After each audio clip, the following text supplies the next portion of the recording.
friends, welcome to Freshlyinhome. நான் உங்க ஷாலினி. இன்னைக்கு நம்ம என்ன ரெசிபி பார்க்க போறோம்னா ஒரு பிரியாணி ரெசிபி, அதாவது பனீர் பிரியாணி ரெசிபி நாங்க இன்னைக்கு நம்ம பார்க்க போறோம்.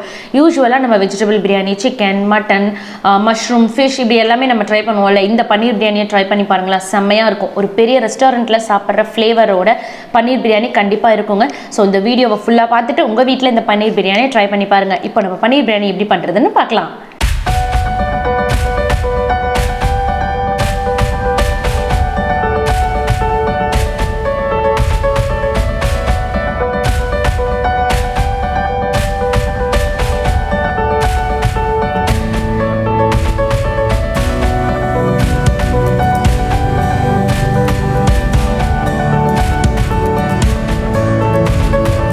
பன்னீர் பிரியாணி பண்ணுறதுக்கு நம்ம பாஸ்மதி ரைஸை ஃபஸ்ட்டு வேக வச்சுக்கலாம். இப்போ நான் அதுக்கு பார்த்தீங்க அப்படின்னா நான் வந்து 1.5 கப் ரைஸுக்கு வந்து 4 கப்பு தண்ணி எடுத்திருக்கேன். சரிங்களா? ஸோ இதை ஹாஃப் பாயில் தான் பண்ணணும். 1.5 கப் ரைஸ்க்கு 4 கப்பு தண்ணி எடுத்திருக்கேன்.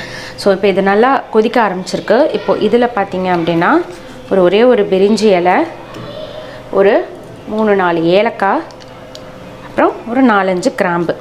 ஓகேங்களா? இதை சேர்த்துட்டு இப்போ இதில் கொஞ்சமாக உப்பு சேர்த்துட்டு நான் வந்து பாஸ்மதி அரிசியை ஒரு 20 நிமிஷம் ஊற வச்சு வாஷ் பண்ணி எடுத்திருக்கேன். நான் வந்து அதை இதில் சேர்த்துக்கிறேன். சேர்த்துட்டு இது ஒரு ஹாஃப் குக் தாங்க பண்ணணும், நம்ம வந்து முழுசாக குக் பண்ண வேண்டாம். இது எல்லா ரைஸையும் நான் வந்து இதில் சேர்த்துக்கிறேன். இப்போது நான் ரைஸ் ஃபுல்லாக சேர்ந்துட்டேன். இப்போ இதில் இது நல்லா வேகட்டும். ஒரு லிட் போட்டு நம்ம வெயிட் பண்ணிக்கலாம். இப்போ அதுக்குள்ளே நம்ம பன்னீர் பிரியாணிக்கு தேவையானதெல்லாம் சைடில் ரெடி பண்ணிக்கலாம். இப்போது ஃபஸ்ட்டு நம்ம பன்னீரை மேரினேட் பண்ணி எடுத்துக்கலாம். இப்போ நான் அதுக்கு ஒரு கப் தயிர் எடுத்துக்கிறேன். ஃபுல்லாக இதில் சேர்த்துக்கோங்க.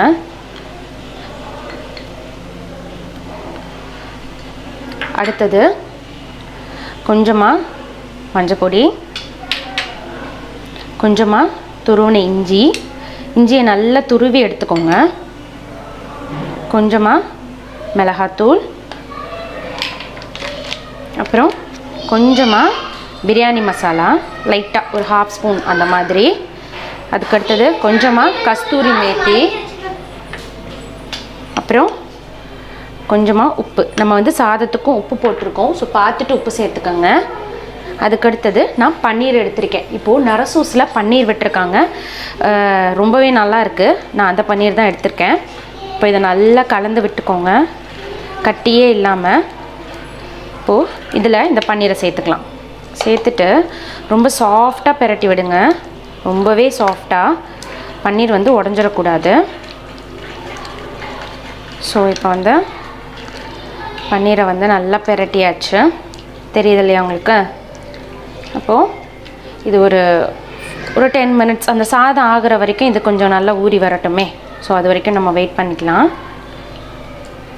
இப்போது நம்ம பன்னீரை மேரினேட் பண்ணி வச்சுருக்கோம். சைடில் ரைஸ் வெந்துட்டுருக்கு. இப்போ இந்த ஸ்டேஜில் என்ன பண்ணலான்னா கொஞ்சமாக நெய் போட்டுக்கோங்க. இப்போது நான் வந்து ஒரு 10 முந்திரி பருப்பை இந்த மாதிரி 2ஆக உடச்சி எடுத்துக்கோங்க. அதை இதில் சேர்த்து லைட்டாக கோல்டன் ப்ரௌன் கலர் வரைக்கும் ஃப்ரை பண்ணி எடுத்துக்கோங்க. இப்போ பாருங்கள், முந்திரி நல்லா வறுபட்டுருச்சு. இப்போ நான் முந்திரியை எடுத்துக்கிறேன். இப்போ அடுத்தது இதே பேனில் வந்து நம்ம வெங்காயத்தையும் கோல்டன் ப்ரௌனில் ஃப்ரை பண்ணி நம்ம எடுத்துக்கலாம். ஓகேங்களா? இப்போ இதே பேனில் இன்னும் கொஞ்சம் நான் வந்து நெய் சேர்த்துக்கிறேன். இப்போது இதில் வெங்காயம் பார்த்திங்களா, இந்த மாதிரி ஸ்லைஸில் இப்படி சன்னமாக அரிஞ்சு எடுத்துக்கோங்க. அதை இதில் சேர்த்துக்கிறேன். இப்போது இது வந்து நல்லா கோல்டன் ப்ரௌன் கலரில் வரணும். ஸோ இது கொஞ்சம் டைம் எடுக்கும், உங்களுக்கே தெரியும். ஸோ இது நல்லா கோல்டன் ப்ரௌன் கலரில் வரட்டும், அது வரைக்கும் நம்ம வெயிட் பண்ணிக்கலாம். இப்படி நல்லா ஸ்ப்ரெட் பண்ணி விடுங்க. ஈவனாக ப்ரௌன் கலரில் வந்துச்சுன்னா ரொம்ப நல்லாயிருக்கும். ஸோ வெயிட் பண்ணலாம். ஃப்ரெண்ட்ஸ், இங்கே பாருங்கள், வெங்காயம் நல்லா ப்ரௌன் ஆகிடுச்சு. நான் ஃப்ளேம் ஆஃப் பண்ணிடுறேன். அப்படியே சைடில் ரைஸும் ஆகிடுச்சு, நான் உங்களுக்கு காட்டிடுறேன். இங்கே பாருங்கள், ரைஸும் சூப்பராக வெந்துடுச்சு. ஸோ இப்போ நம்ம பன்னீர் பிரியாணி பண்ணிக்கலாம். இப்போது நம்ம பிரியாணி பண்ண ஸ்டார்ட் பண்ணிடலாம். நான் இதில் ஒரு 3 டேபிள் ஸ்பூன் எண்ணெய் சேர்த்துக்கிறேன்.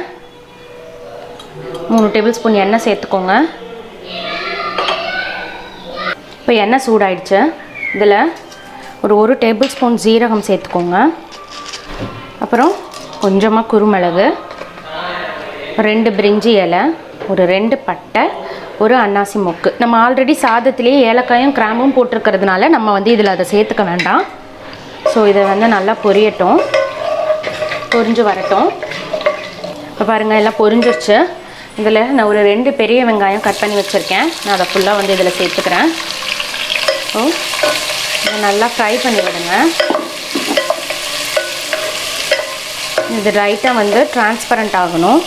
ஸோ அதுக்கு நம்ம இதில் உப்பு சேர்த்துக்கலாம். நம்ம ஆல்ரெடி பார்த்திங்கன்னா பன்னீர் மேரினேட் பண்ணி வச்சுருக்கிறதுல உப்பு சேர்த்துருக்கோம். அது மட்டும் இல்லாமல் சாதத்துலேயும் உப்பு சேர்த்துருக்கோம். ஸோ பார்த்துட்டு சேர்த்துக்கோங்க. நான் ஜஸ்ட்டு ஒரு பிஞ்சு தான் போட்டேன். இப்போது இது நல்லா கலந்து விட்டு இது கொஞ்சம் டிரான்ஸ்பரண்ட் ஆகட்டும். நம்ம அது வரைக்கும் வெயிட் பண்ணலாம். இப்போது வெங்காயம் நல்லா வதங்கிடுச்சு. இப்போது இதில் நான் கொஞ்சமாக ஒரு 1 டேபிள் ஸ்பூன் மட்டும் இஞ்சி பூண்டு பேஸ்ட்டு சேர்த்துக்கிறேன். இப்போது இதோட பச்சை வாசமும் நல்லா போகட்டும். நல்லா கலந்து விடுங்க.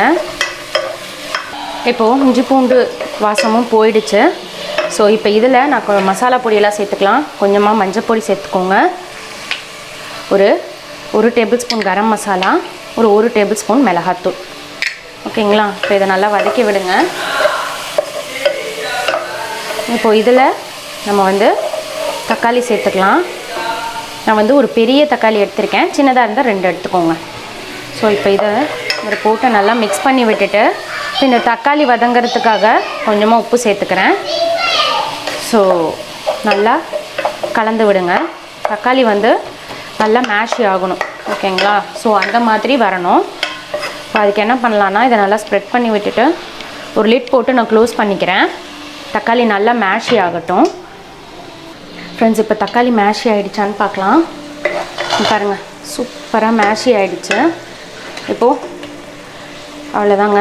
இப்போ இதில் என்ன பண்ணணும் அப்படின்னா நம்ம வந்து ஃப்ளேமை லோ பண்ணிவிட்டு நான் இதில் நம்ம வேக வச்சுருக்கோம்ல ரைஸு, அதை சேர்த்துக்க போகிறேன்.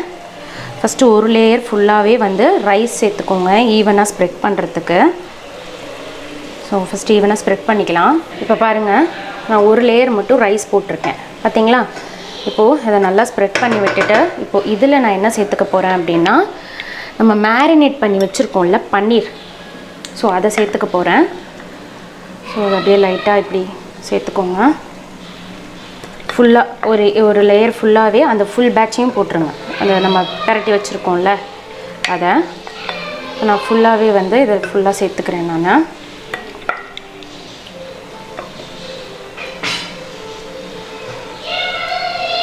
ஸோ பார்த்திங்களா, இந்த மாதிரி ஸ்ப்ரெட் பண்ணி விட்டுட்டு இப்போது இது மேலே நம்ம வறுத்து வச்சுருக்கோம்ல முந்திரி, அதை லைட்டாக சேர்த்துக்கலாங்க. ஃபுல்லாக சேர்த்துருங்க. ஸோ ஃபுல்லாக சேர்த்தாச்சு. இப்போது அகைன் இது மேலேயும் நான் ரைஸை வந்து சேர்த்துக்க போகிறேன். ஸோ ரைஸை சேர்த்து இப்படி ஈவனாக வந்து ஸ்ப்ரெட் பண்ணி விடுங்க. ஓகேங்களா? ஸோ ரைஸை ஃபுல்லாக நான் சேர்த்துக்க மடித்த ரைஸை இப்போ இதை ஈவனாக ஸ்ப்ரெட் பண்ணி விட்டுருங்க. ஸ்ப்ரெட் பண்ணியாச்சா? இப்போது இது மேலே நம்ம என்ன சேர்த்துக்க போகிறோம் அப்படின்னா ஃபஸ்ட்டு நம்ம இந்த ஃப்ரை பண்ணி வச்சுருக்க ஆனியனை சேர்த்துக்கலாம். ஃபுல்லாகவுமே சேர்த்துக்கோங்க. நம்ம கீலேயே ஃப்ரை பண்ணியிருக்கோம். ஸோ அதனால் எக்ஸ்ட்ரா கீ வந்து நம்ம சேர்த்துக்க வேணாம். ஸோ இதை சேர்த்துக்கோங்க. அடுத்தது ஃபைனாக சாப் பண்ணி வச்சுருக்க கொத்தமல்லி தழை, அதை சேர்த்துக்கோங்க. அப்புறம் மேலே வந்து கொஞ்சமாக புதினா தழை. ஓகேங்களா? ஸோ புதினா தழையும் கொஞ்சமாக சேர்த்தாச்சு. இப்போ ஃபைனலாக நம்ம என்ன சேர்த்துக்க போகிறோம் அப்படின்னா நான் வந்து எல்லோ ஃபுட் கலர் ஜஸ்ட் ஒரே ஒரு பிஞ்சை இந்த மாதிரி தண்ணியில் கரைச்சி வச்சுருக்கேன். அதை லைட்டாக இந்த மாதிரி சுற்றினாப்படி ஊற்றி விட்டுருங்க. ஓகேங்களா? ஓவருங்க. இப்போது இதை லிட் போட்டு ஃப்ளேம் ஃபுல்லாக லோ பண்ணிவிட்டு ஒரு 20 மினிட்ஸ் அப்படியே விட்டுருங்க. ஸோ நம்ம 20 மினிட்ஸ்க்கு அப்புறம் இது எப்படி இருக்குன்னு பார்க்கலாம். செம்மையாக இருக்கும். இப்போது 20 மினிட்ஸ் ஆகிடுச்சு. நான் லிட் ஓப்பன் பண்ணுறேன். செம்ம வாசங்க, ஸோ இங்கே பாருங்கள் எவ்வளோ சூப்பராக வந்திருக்குன்ட்டுன்னு. இப்போ இதை வந்து நம்ம கிளறக்கூடாது. இங்கே பாருங்கள் சைடில் இருந்து நான் அப்படியே ரைஸ் எடுக்கிறேன். தெரியுதுங்களா? செம்ம சூப்பராக வந்திருக்குங்க. Very yummy. கண்டிப்பாக நீங்கள் எல்லோரும் இந்த பிரியாணியை ட்ரை பண்ணணும். சூப்பரான நம்மளோட பன்னீர் பிரியாணி ரெடி. இப்போது சூப்பராக பன்னீர் பிரியாணி ரெடி ஆயிடுச்சு. பார்த்தீங்களா? இப்போ நம்ம அதை தான் நம்ம டேஸ்ட் பண்ண போகிறோம்.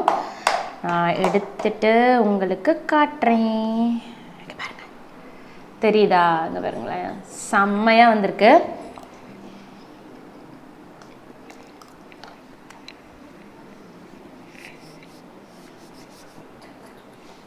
சூப்பராக இருக்குங்க பிரியாணி. கண்டிப்பாக இந்த பிரியாணி உங்கள் வீட்டில் ட்ரை பண்ணி பாருங்களேன். ஒரு பெரிய பெரிய ரெஸ்டாரண்ட்டில் நம்ம சாப்பிடுவோம் தெரியுமா, எக்ஸாக்டாக அதே ஃப்ளேவரில் இருக்குங்க.